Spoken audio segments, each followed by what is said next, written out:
Bapak-bapak, ibu-ibu, saudara-saudara kaum muslimin rahimakumullah. Murai di dahan dan koko ayam di kandang, dunia ini penuh dengan berbagai macam kesibukan. Sejak dari petani yang turun ke ladang, pedagang yang berangkat ke pasar, pelajar yang menuju sekolah, sampai kepada pegawai yang berangkat ke kantor, seluruhnya tidak lain untuk mencari sesuatu yang bernama bahagia. Setiap orang menginginkan kebahagiaan, dan tidak seorang pun menginginkan kesengsaraan dalam kehidupan ini. Namun nyatanya tidak setiap orang yang ingin bahagia mengetahui jalan yang harus ditempuhnya untuk sampai kepada kebahagiaan itu. Maka pada kesempatan pertemuan kali ini, saya ingin menyampaikan sebuah hadis dari junjungan kita baginda Nabi besar Muhammad sallallahu alaihi wasallam yang termuat dalam kitab Mukhtarul Ahadits An-Nabawiyah, di mana beliau bersabda, arba'un min sa'adatil mar'i. Ada 4 perkara yang merupakan tanda dari orang bahagia. Saya mau tanya, di antara saudara-saudara yang hadir di sini, apa ada yang kepengen jadi orang sengsara? Ya. Seluruhnya tentu ingin mendapatkan kebahagiaan. Maka menurut resep dari Nabi kita, tanda orang bahagia itu 4. Jadi kalau saudara ingin bahagia, harus mempunyai 4 perkara ini. Yang pertama, orang bahagia itu kata Nabi, darun wasi'un. Punya rumah biar bagus asal gede. Enak ngaturnya, daripada sudah punya rumah kecil, adanya di pinggir kali, gubuk, kalau hujan bocor, miring lagi, kiamat. Loh, kalau gitu Islam materialis dong.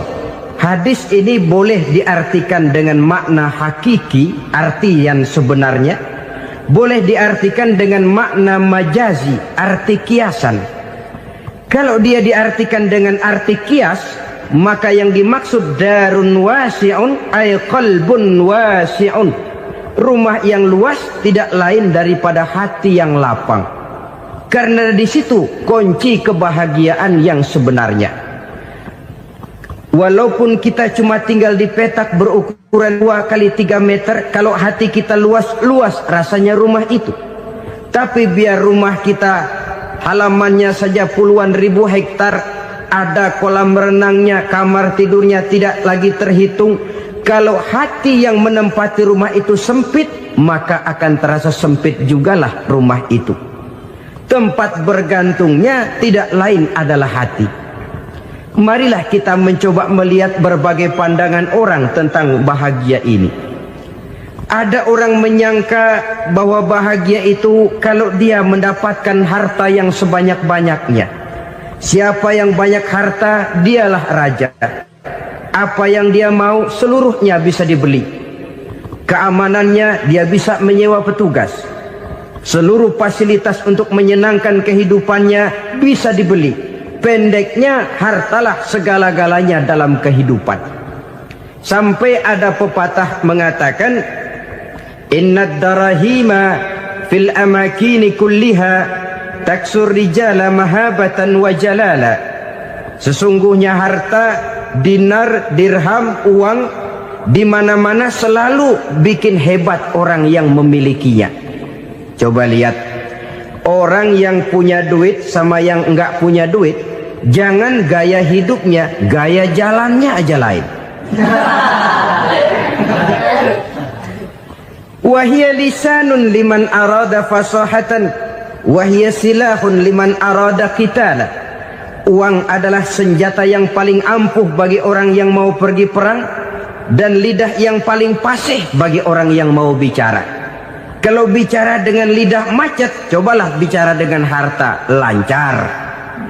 Sampai ada pepatah demikian, segalanya bisa diatur dengan harta. Maka di kalangan orang yang berpandangan semacam itu, seluruh kegiatan hidupnya hanya terfokus kepada bagaimana mengumpulkan harta yang sebanyak-banyaknya. Tidak peduli halal haram, tidak kenal sore pagi siang dan malam, tidak sempat sujud, jauh dari agama, jauh dari kehidupan yang bersifat ruhaniyah, jauh dari Allah dan sebagainya. Sampai dalam Al-Quran dikelompokkan dalam kelompok yang dinamakan lumazah. Allazi jama'a malahu wa 'addadah yahsabu anna malahu akhladah. Mereka mengumpul-ngumpulkan harta sebanyak-banyaknya dan menyangka bahwa harta yang banyak itu dapat mengekalkan hidupnya, mengekalkan kekayaannya, mengekalkan kebahagiaannya. Saudara hadirin yang berbahagia, kalau pandangan hidup ini benar, artinya kalau harta memang merupakan satu-satunya hal yang dapat membuat orang bahagia, tentu di rumah mewah tidak akan pernah ada tangis derita. Tentu di satu tempat di mana fasilitas hidup serba menunjang tidak ada yang namanya penderitaan. Tapi suka dan duka, sedih dan gembira, senyum dan tawa adalah milik setiap orang, baik dia punya harta maupun dia tidak punya harta.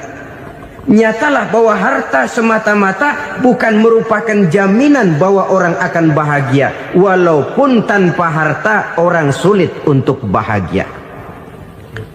Saya mau cerita, ada orang super kaya. Namanya Aristotle Onassis, Raja Tanker Yunani. Dia punya kapal tanker saja konon sampai 11 banyaknya. Punya perusahaan penerbangan yang disebut Olympic Airlines. Punya hotel di berbagai kota besar di dunia ini, sejak dari New York, London, Paris, Rome dan sebagainya. Bahkan punya pulau yang dia namakan Pulau Scorpio. Ini kan namanya sudah kaya nggak tanggung-tanggung, punya pulau. Nah, dia punya 2 orang anak, yang satu laki-laki namanya Alexander, yang satu perempuan namanya Maria Onassis. Seluruh harapannya tertumpah kepada anak lakinya Alexander ini, yang akan meneruskan usahanya, meneruskan kekayaannya, meneruskan dinastinya. Apa yang terjadi? Ternyata anak yang dia harapkan yang bernama Alexander ini mati muda dalam kecelakaan pada waktu dia olahraga. Apa olahraganya? Namanya olahraga anak orang kaya, golongan jet set. Olahraganya olahraga pesawat terbang. Jatuh, ya nggak kapungut, habis mati. Tinggal satu anak perempuannya, Maria Onassis. Tapi anak perempuan ini juga malah urakan. Terakhir dia pacaran, bahkan kemudian kawin sama orang Rusia. Rupanya Aristotle Onassis ini broken. Kekayaannya yang berlimpah ruah, perusahaannya yang begitu banyak, siapa yang akan meneruskan? Siapa yang akan menggantikan? Sampai kemudian dia mengurung diri di Pulau Scorpio dan mati di sana secara mengenaskan. Seorang multi jutawan, seorang yang super kaya, mati menyendiri di pulau sepi. Ibarat kata pepatah, anak ayam mati di lumbung. Bukan kekurangan makanan, keurugan makanan. Begitu kehidupan Aristotle Onassis. Dan banyak orang-orang yang sudah demikian kaya sampai dibingungkan oleh kekayaannya sendiri. Telusurilah kehidupan David Rockefeller misalnya, Henry Ford misalnya, Adnan Khashoggi misalnya. Multi jutawan yang kadang-kadang dibuat keder oleh kekayaannya sendiri. Pantas ketika Imam Ali ditawarkan orang, "Ya Ali, kalau kepadamu disuruh pilih ilmu atau harta, kau pilih mana?" Ya jelas pilih ilmu dong. Kenapa? Pertama, ilmu kalau kita berikan kepada orang lain tambah. Tapi harta kalau kita berikan kepada orang lain kurang. Saudara punya uang 10.000, dibagi orang 5.000, jelas uang saudara berkurang. Tapi saudara punya ilmu diberikan kepada orang lain bisa, saudara pun makin mantap. Tidak lantas jadi bodoh karena ngajarin orang. Saudara bisa Fatihah lalu mengajarkan orang Fatihah. Orang bisa, saudara pun makin hafal. Tidak lantas setelah diajarin orang ilmunya hilang. Begitu datang dia minta orang, tolong ajarin saya Fatihah, udah habis, nggak ada.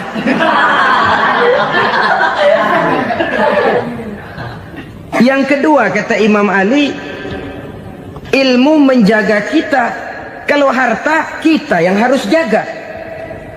Makin banyak ilmu makin terpelihara diri seharusnya.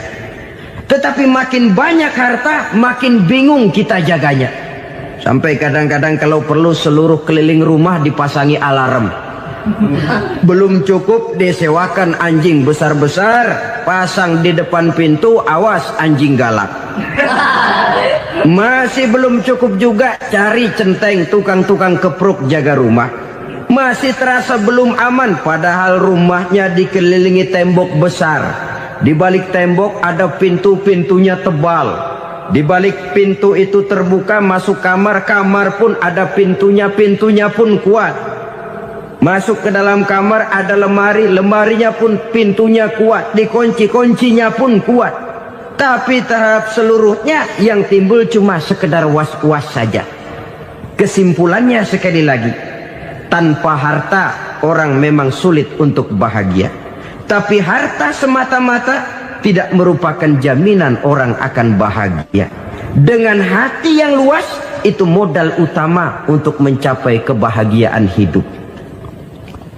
Orang yang hatinya luas, saudara-saudara, punya hati yang lapang, melihat kenyataan hidup ini, dia bersyukur senantiasa kepada Allah. Lantas tidak timbul hasud dan iri hatinya. Oleh karena itu jiwanya selalu lapang. Kalau tidak, cupik hati namanya, dangkal pandangan, tidak senang melihat orang lain dapat nikmat, dan itu sering dijadikan contoh. Kalau orang yang lapang dada, dia lihat tetangganya beli TV baru, dia berkata, alhamdulillah ya, tetangga kita beli TV, mudah-mudahan kita bisa ikut nonton. Lapang dadanya. Tapi orang yang sempit hati, lihat tetangga beli televisi, meriang. Enggak diapa-apain, meriang. Besoknya dengar tetangga beli motor, makin sakit, ke rumah sakit. Lalu di rumah sakit dengar tetangganya beli mobil, mati. Disiksa oleh perasaannya sendiri. Orang kalau hati sudah sempit dalam hidup, kemanapun dia pergi, sempit rasanya medan kehidupannya. Kemudian kita melihat juga ada orang yang menilai bahwa bahagia itu katanya kalau punya kedudukan yang tinggi, pangkat yang agung, wibawa yang besar. Mungkin betul, tapi mungkin juga tidak. Bergantung kepada hati orang yang punya pangkat itu.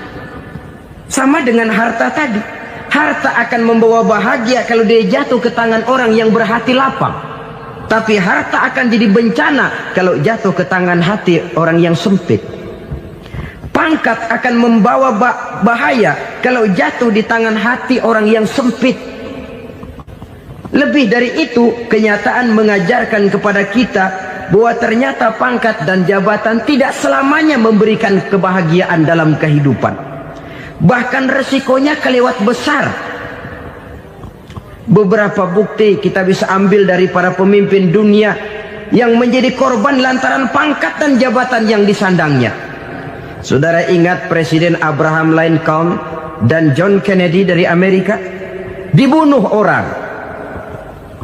Park Chung-hee dari Korea Selatan, Ziaur Rahman dari Bangladesh, Anwar Sadat dari Mesir, terakhir Indira Gandhi dari India, menjadi korban dari pangkat dan jabatan yang disandangnya dari orang-orang yang tidak senang dia memegang jabatan itu.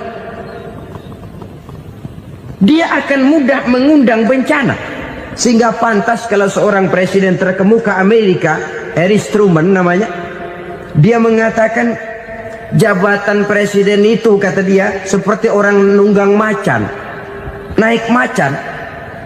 Harus kita taiki, kalau enggak dia bakal nerekam kita. Ngeri katanya. Adapun orang yang hatinya lapang, kalau dia menerima pangkat dan jabatan, dianggapnya itu satu kesempatan untuk berbuat baik. Tapi orang yang berhati sempit, menerima pangkat dan jabatan, bukan kadang-kadang menerima, malah berusaha setengah mati mencapai dengan segala cara. Kalau perlu jilat atas, jilat atas. Jadi golongan sumuhun dawuh. Jadi kelompok kulon nuwun, yes sir, yang kerjanya cuma oke bos. Kalau perlu jilat atas, jilat atas. Kalau perlu injak yang bawah, injak yang bawah. Perlu sikut kiri kanan, sikut kiri kanan. Yang penting pangkat dapat, jabatan dapat. Orang yang semacam ini, kalau sudah mempunyai pangkat dan jabatan, biasanya dia tidak menganggap itu sebagai amanah, tidak menganggap sebagai kesempatan berbuat baik, tapi malah kesempatan untuk memperturutkan hawa nafsunya yang dilatar belakangi oleh kesempitan hatinya tadi. Apalagi kalau orang memperoleh pangkat karena banyak mengeluarkan uang. Seakan-akan pangkat dan jabatan itu sekarang macam proyek, pakai tender. Siapa yang berani bayar segini, naik. Nggak berani, minggir. Padahal logikanya, kalau orang mencapai satu jabatan karena banyak mengeluarkan uang, hampir bisa dipastikan bahwa setelah jabatan itu dia pegang, langkah pertama yang akan dilakukannya ialah berusaha bagaimana uang yang dia keluarkan supaya kembali. Ya paling kurang pulang modal dulu dong. Soal mikirin rakyat soal nanti, tapi ini modal harus pulang. Itu celakanya kalau orang memperoleh pangkat dan jabatan cuma karena banyak mengeluarkan uang. Jarang orang yang mempunyai keyakinan dan pandangan bahwa pangkat dan jabatan merupakan amanah. Jadi sekali lagi, pangkat dan jabatan mungkin saja membawa kebahagiaan kalau jatuh ke tangan orang yang berhati lapang. Tapi bisa jadi bencana kalau dia jatuh ke tangan orang yang mempunyai hati yang sempit. Dan lagi-lagi stresnya hati yang lapang. Lalu sebagian orang, saudara, ada yang berpandangan katanya bahagia itu kalau jadi orang terkenal, mempunyai popularitas, menjadi idola di kalangan remaja, di kalangan orang tua, di segala lapisan masyarakat. Padahal makin populer orang, makin terikat dia. Ya kalau macam kita ini kan nggak punya nama, nggak populer, tengah malam buta mau nongkrong di warung Tegal aman. Tapi pangkat, jabatan, kedudukan, popularitas menyebabkan kita diikat dengan berbagai macam peraturan. Cuma mandi sama ke WC saja yang nggak dikawal.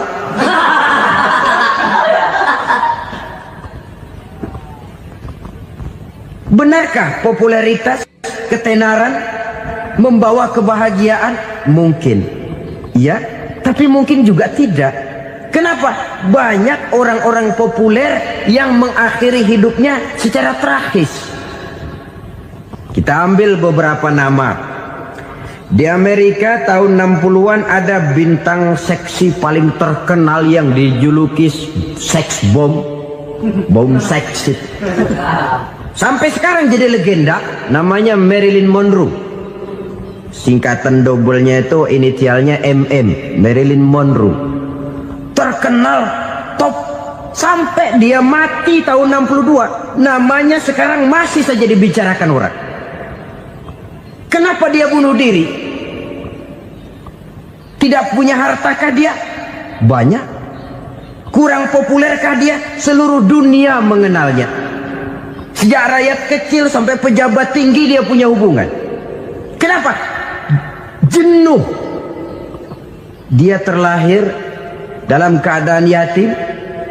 Setelah itu tidak lama dia berangkat remaja, ibunya meninggal.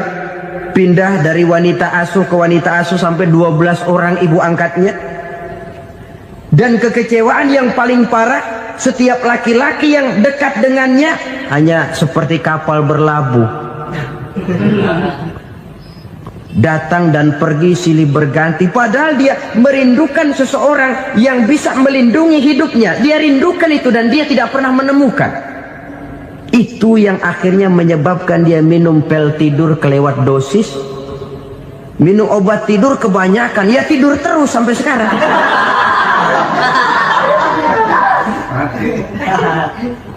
Dia mengakui, saya telah memiliki ketenaran, tapi saya tidak pernah hidup dalam ketenaran itu. Saya pandai main sandiwara, tapi saya ingin hidup dalam alam yang real sebagaimana umumnya orang. Itu yang dia rindukan. Menyusul jejak yang namanya Marilyn Monroe ini, Billie Holiday, saudara kenal tentu, di rumah sakit dirawat. Dia juga minum obat overdosis, mati lagi. Jimi Hendrix minum obat tidur overdosis kelewat batas, mati lagi. Lalu yang menghanyutkan diri di danau, Janis Joplin dan Brian Jones. Ini orang-orang populer, orang-orang terkemuka yang mengakhiri hidup secara tragis, bukan karena tidak terkenal, mungkin karena sudah saking terkenalnya. Contoh paling belakangan, Bruce Lee. Wah, ini tukang-tukang kepruk tentu kenal siapa dia. Sampai sekarang pun tabir kematiannya masih merupakan misteri. Dan yang masih hidup juga menunjukkan gejala yang aneh. Michael Jackson, rumahnya di Beverly Hills itu dijaga sedemikian rupa, dan dia selalu curiga kepada setiap makanan harus steril, bersih dari segala macam kimia. Kemana dia pergi, itu tukang-tukang kepruk sudah selalu menjaga dan mengawal, dan dia seakan takut menunjukkan mukanya yang asli. Hingga kalau tampil ke tengah di luar show, dia kadang memakai pakaian yang tidak menunjukkan dia yang sebenarnya, takut dikenali orang. Ternyata popularitas sering jadi momok yang meracuni kehidupan manusia. Oleh karena itu, benarlah junjungan kita pada saat beliau mengajarkan orang akan bahagia kalau dia mempunyai hati yang lapang. Nah, sekarang masalahnya untuk mendapatkan hati yang lapang, caranya bagaimana? Kita kembali kepada konsep Quran. Allah mengajarkan, ala inna bi dzikrillahi tatmainnul qulub.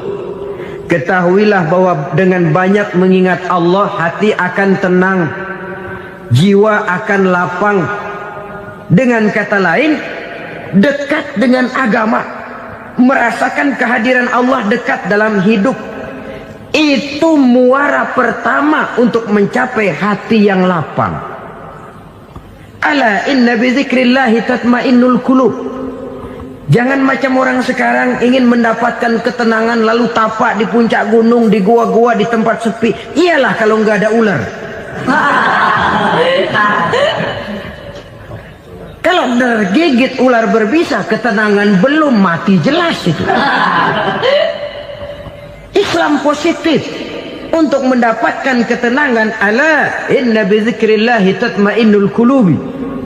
Bahwa ketahuilah bahwa dengan banyak mengingat Allah, hati akan tenang, jiwa akan lapang, nuansa pikiran akan luas. Karena yang namanya bahagia ada dimanapun manusia berada. Di kampung ada bahagia, di kota ada bahagia, di ngarai, di lembah, di gunung, di hutan, di lautan, di angkasa luar, dimanapun bahagia itu ada kalau kita bermodalkan hati yang lapang ini. Dan hati akan lapang kalau kita dekat dengan agama.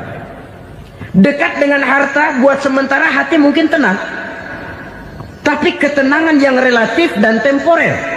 Apalagi orang tiap kali tambah harta, tiap kali tambah rencana.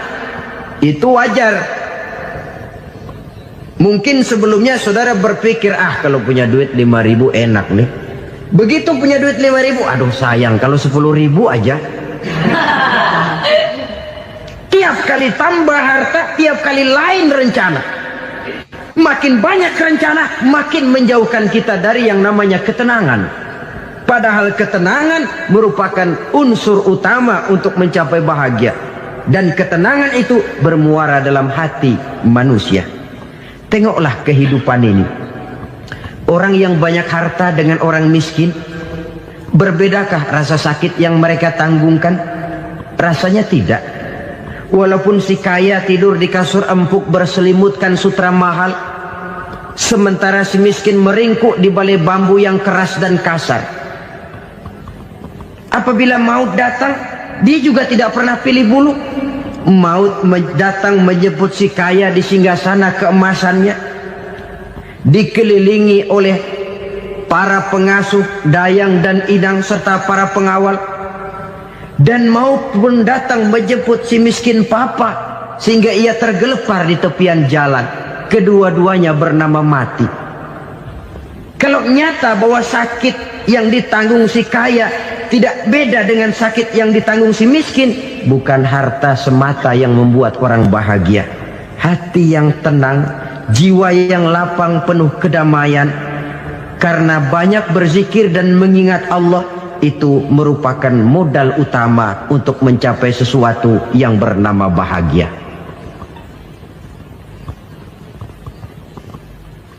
Saudara hadirin yang saya hormati, inilah yang pertama dari 4 ciri yang digambarkan oleh Nabi tentang tanda-tanda orang bahagia. Dan harus berangkat dari yang pertama ini, hati yang lapang. Ini yang harus kita miliki lebih dahulu. Baru nanti akan menyusul kepada poin yang ketiga, kedua, dan selanjutnya. Sebab kalau hati sudah terisi dengan jiwa yang lapang, seluruh persoalan insya Allah akan bisa kita atasi dengan sebagaimana mestinya. Yang kedua sekarang, tanda orang bahagia menurut baginda Nabi, markabun syariah. Orang bahagia itu, kata beliau, punya kendaraan biar cepat asal lancar. Artinya kemana dia mau pergi mudah. Apa maksud hadis ini? Kalau kita kaji lebih dalam, kendaraan itu kan alat transportasi. Transportasi tidak lain adalah usaha memudahkan komunikasi. Pindah dari situ kepada teori bahwa manusia adalah zon political, makhluk bermasyarakat yang tidak bisa memenuhi kebutuhan hidupnya secara sendirian. Kita memerlukan keberadaan orang lain dalam kehidupan ini. Untuk memakai baju saja kita sudah perlukan petani yang tanam kapas, pabrik yang memintal kapas jadi benang, pabrik yang menenun benang jadi kain, sampai kepada mesin jahit, sampai kepada tukang jahit. Itu cuma untuk memakai pakaian saja. Tidak seorang pun di antara kita yang sanggup memenuhi kebutuhan hidupnya secara sendiri. Kita perlu orang lain. Maka kebebasan dalam arti mutlak, kebebasan tanpa batas, itu tidak mungkin ada dalam kehidupan. Karena kita mengadakan yang disebut interaksi sosial. Setiap kegiatan kita tentu melibatkan orang lain. Menurut kita barangkali kita bebas jalan di jalan raya semaunya, tapi orang lain berkendaraan pun merasa bahwa ini ada juga jalan haknya, dan begitu selanjutnya. Oleh karena itu, maksud dari kendaraan yang cepat ini adalah khulata'uhu ma'as solihin. Lingkungan pergaulannya terdiri dari orang-orang soleh. Pergaulannya luas. Kemana dia pergi ada temannya. Kesulitannya ada tempat dia cerita. Dan kesulitan kalau sudah diceritakan kepada orang lain, taruh kata orang itu tidak bisa menolong, namun menceritakannya kepada orang yang kita percayai, kan paling kurang sudah mengurangi beban jiwa, mengurangi tanggungan batin, merasa masih ada tempat kita cerita. Maka lebih baik orang awam yang mau bergaul ketimbang orang setengah alim tapi ngunci pintu. Sebab nantinya akan timbul sikap picik, cupik pandangan, dan tidak luas menghadapi kenyataan dalam kehidupan ini. Namun yang harus kita garis bawahi, pergaulan memang mesti luas. Namun jangan sekali-kali lupa bahwa pergaulan sangat besar pengaruhnya dalam ikut membentuk kepribadian manusia. Sehari-hari bisa kita bilang, kalau kita dekat sama tukang minyak wangi, sekalipun nggak dibagi minyaknya, baunya tentu dapat. Betul? Tapi dekat sama tukang elas, walaupun nggak kena apinya, asapnya mesti kena. Kalau Syauqi mengatakan lebih jelas lagi, man asyaral asrafa asa musarrafan wa muasyiral anzali ghairu musarrafin. Awalam taral jildal hakira muqabbalan bisagri lamma sara jildal mushaf.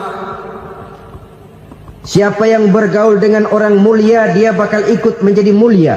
Tapi siapa yang berteman dengan orang hina, dia tidak bakal ikut menjadi mulia.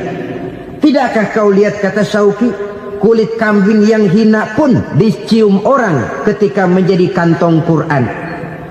Kulit kambing hina, kalau dia sendirian gak ada yang mau cium. Tapi begitu dia bergaul dengan Quran, menjadi kantong Quran, dipakein minyak wangi, ditaruh di tempat yang tinggi, mau diambil dicium dulu, dibawa dengan penuh hormat dan hati-hati. Kulit kambing yang hina lantaran berteman dengan Quran, numpang mujur. Tapi coba lihat kalau kulit kambing berteman dengan kayu, jadi beduk, habis. Zohor dikemplang, asar dipukul. Itu pun sedikit saja, cuma salah milih teman. Yang temannya Quran dihormati orang, yang temannya kayu lantaran jadi beduk, gelap-gelap subuh orang udah kemplangin.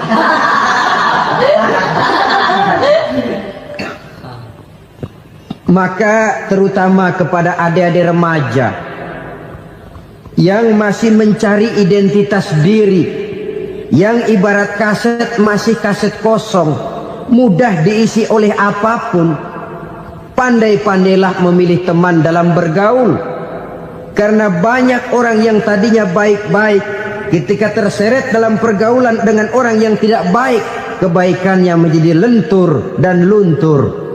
Tapi berapa banyak bajingan-bajingan tengik, orang-orang yang berlumur noda dan dosa, tiap hari melakukan maksiat, namun bergaul dengan orang yang baik-baik, pada akhirnya sedikit demi sedikit beringsut dan berangsur dia terbiasa mengikuti kebaikan-kebaikan. Saya tekankan ini kepada remaja karena mereka masih mencari identitas diri. Apa yang mereka lihat mereka mau, apa yang mereka dengar mereka ingin tahu. Coba lihat kehidupan remaja. Pulang nonton film Rambo, pengen jadi Rambo, gagah, maunya melekai melulu. Pulang nonton film Superman, pengen bisa terbang.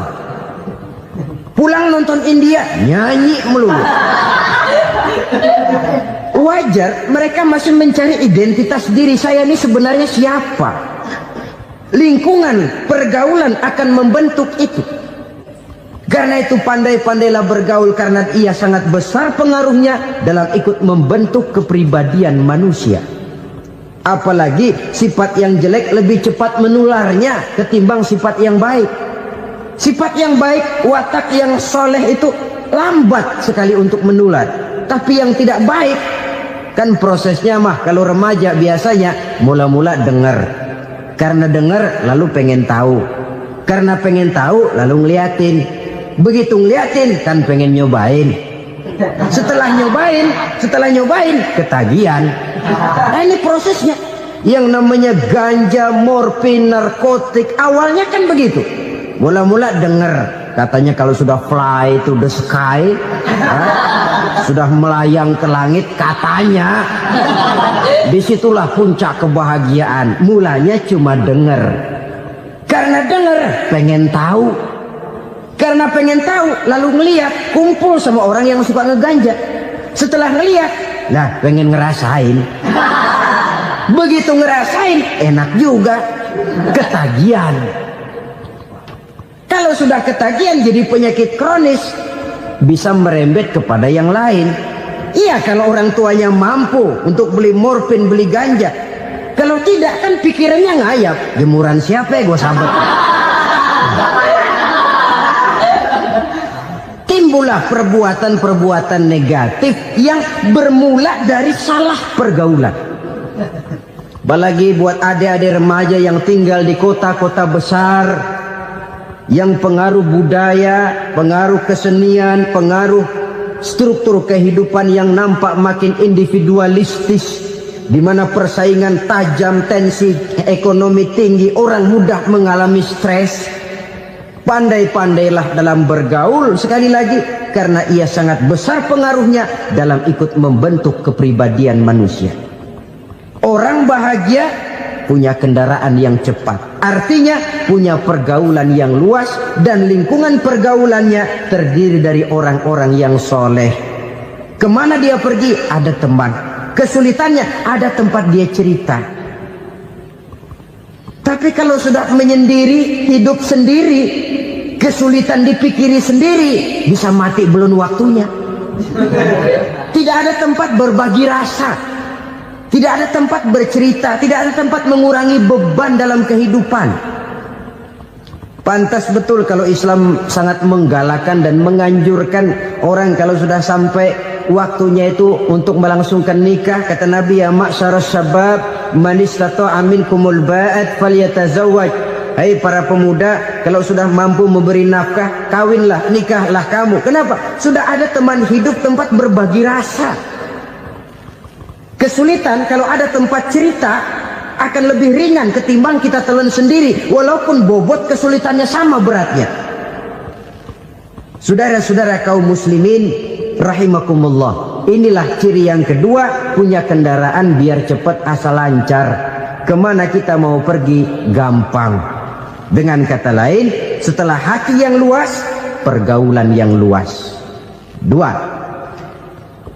Yang ketiga sekarang, tanda orang bahagia itu menurut Nabi, misbahun mudhi'un, punya lampu yang terang.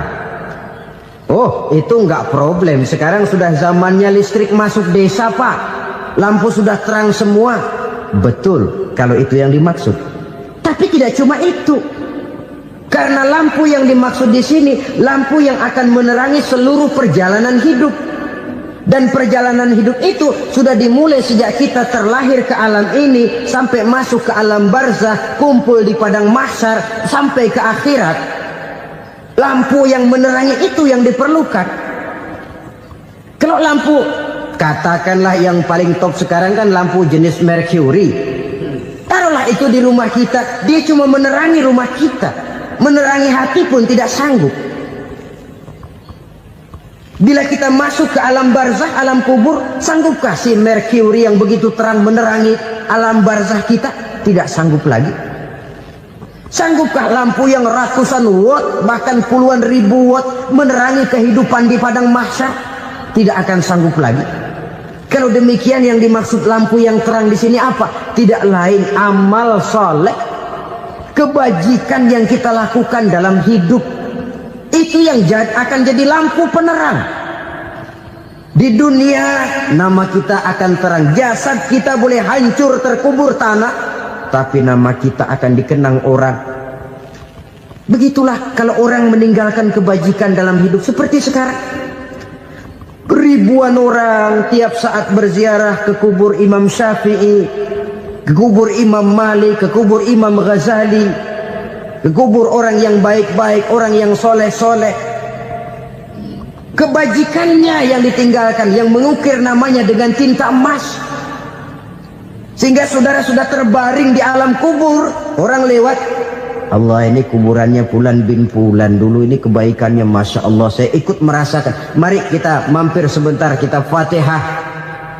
Mohon disampaikan Allah pahalanya kepada almarhum. Al-Fatihah. Itu kalau orang baik-baik. Lalu saudara tanya, Pak, orang mati dikirimin Fatihah apa nyampe pahalanya? Saya jawab, kalau saudara nggak percaya, mati dulu dah. Nanti saya Fatihain, tungguin di sana. Umpama nggak sampai, balik lagi kemari.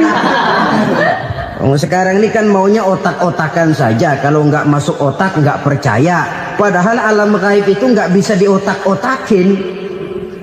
Sama saja dengan saudara pernah dengar cerita kapal Tampu Mas tenggelam tak? Pernah nggak? Di mana? Malembo. Malembo. Ya, di laut Masa Lembo. Begitu ketampung Mas tenggelam, ratusan penumpang itu terjun ke laut, dipermainkan gelombang, berjuang menghadapi maut itu. Orang lagi timbul tenggelam di lautan, dihantam ombak, kita tengokin pakai helikopter. Pak, lagi timbul tenggelam ya? Iya, tolongin. Jangan khawatir Pak, nih saya kirim intan Pak, harganya 10 juta. Kira-kira orang yang timbul tenggelam di laut seneng nggak? Tidak. Kan mahal toh intan 10 juta. Kenapa dia nggak senang? Karena intan 10 juta dalam kondisi seperti itu tidak sanggup menyelamatkan dia.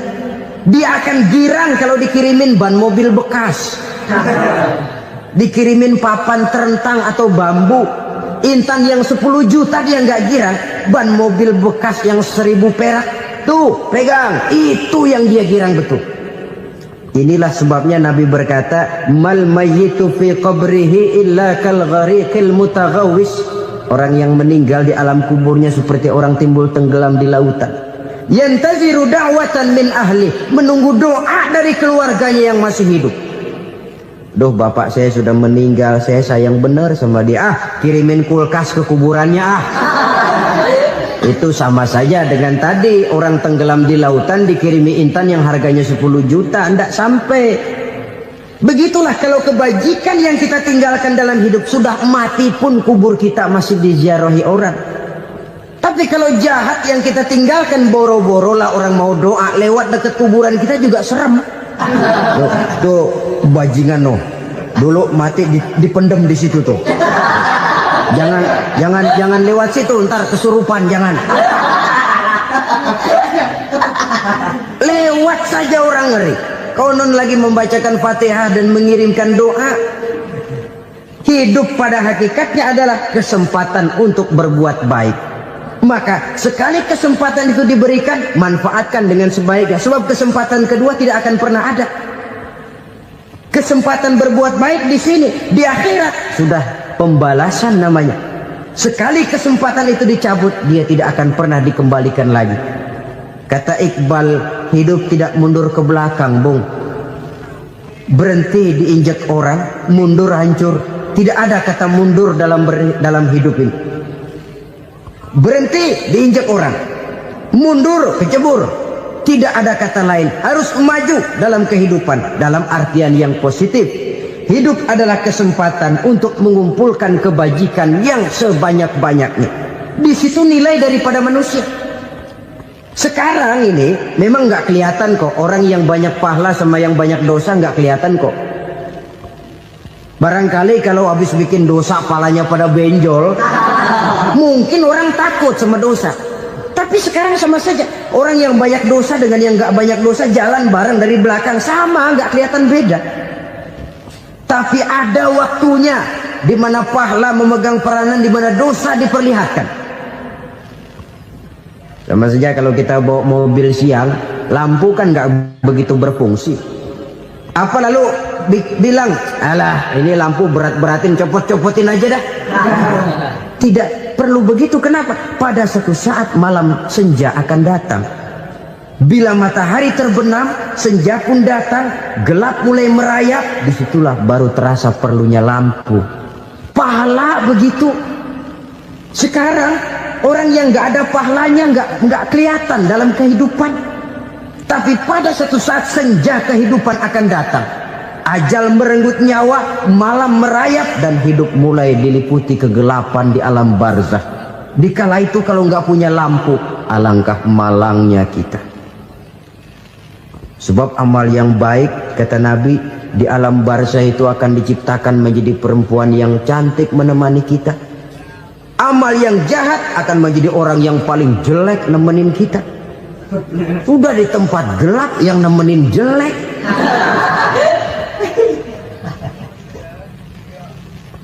Kaum muslimin rahimakumullah. Kalau demikian masalahnya, tergantunglah kita pandai memanfaatkan waktu. Al-waktu kasai, waktu itu cepat sekali. Yang namanya waktu itu tahu-tahu. Tahu-tahu udah tahun 87. Tahu-tahu udah begitu. Tahu-tahu yang kemarin anak-anak, sekarang udah pada punya anak. Tahu-tahu saja itu. Begitu cepat waktu berlalu. Kalau tidaklah pandai kita memanfaatkannya, akan rugi kita.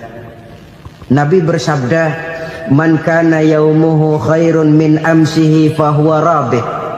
Barang siapa yang hari ini lebih baik daripada hari kemarin, itu orang untung. Hari ini lebih baik daripada kemarin. Bulan ini lebih baik dari bulan kemarin. Tahun ini lebih baik dari tahun kemarin. Itu orang yang beruntung. Tahun kemarin sembayangnya maghrib doang, sekarang udah tambah isya. Tahun kemarin cuman Idul Fitri aja ngancem bener, sekarang udah tambah Jumat, lalu tambah lagi maghrib, tambah lagi isya, dan selanjutnya. Hari ini lebih baik daripada kemarin, itu orang yang beruntung. Wa man kana yaumuhu mislu amsihi fahuwa khasir. Lalu barang siapa yang hari ini sama saja dengan hari kemarin, itu orang rugi. Hari ini sama dengan kemarin, rugi itu. Bulan ini begitu, bulan kemarin begitu. Tahun ini begitu, tahun lalu juga begitu. Rugi itu orang. Rugi apa? Rugi umur. Umur tambah, amalan gak pernah tambah. Dan saya pikir lebih merupakan azab ketimbang nikmat kalau orang dikasih panjang umur cuma untuk numpuk dosa.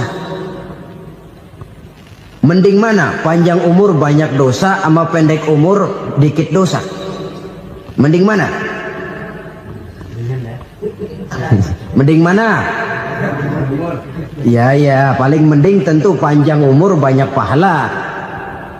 Tapi kalau tidak, sekali lagi, lebih merupakan azab ketimbang nikmat kalau orang diberikan panjang umur tapi cuma untuk sekedar menumpuk dosa. Kehilangan kesadaran bahwa dunia bukan terminal akhir dari satu perjalanan. Dia cuma halte di mana kita berhenti sebentar untuk menuju kepada terminal yang hakiki. Saudara-saudara kaum muslimin rahimakumullah. Inilah lampu yang akan menerangi kehidupan. Amal yang kita lakukan di dalam kehidupan. Jadi yang dimaksud dengan lampu yang terang, kebajikan yang kita kerjakan dalam hidup. Nah, setiap orang di awal tadi saya bilang ingin bahagia. Bahagia itu kan hakikatnya kumpulan senang dan selamat. Senang, selamat. Apa bedanya? Senang tapi tidak selamat, nggak bahagia. Selamat tapi nggak senang, nggak bahagia orang. Contoh, kalau orang korupsi, duitnya banyak, senang dia, tapi keselamatannya. Ada tentara baris di samping rumahnya udah bingung, padahal tentara latihan. Tentara cuma latihan, dia bingung. Senang, tapi karena keselamatannya tidak terjamin, dia tidak bahagia. Sebaliknya pegawai negeri jujur benar, cuma segaji-gajinya. Selamat, nggak korupsi, tapi melarat, ya nggak bahagia juga, kurang senang. Kesenangan dan keselamatan untuk dunia saja, ya sekali lagi. Kalau cuma sekedar untuk dunia saja, bisa dibeli pakai uang. Bisa dibeli pakai uang. Saudara ingin selamat, bisa dibeli pakai uang. Saudara ingin senang, bisa dibeli dengan uang. Tapi setelah mati, masuk ke alam barzah, habis kekuasaan uang. Nggak bisa lagi beli keselamatan pakai uang. Tidak mungkin lagi membeli kesenangan dengan uang. Di situ pahala yang megang peranan. Makin banyak pahala, makin banyak saham untuk membeli kesenangan dan keselamatan, untuk memperoleh yang namanya bahagia.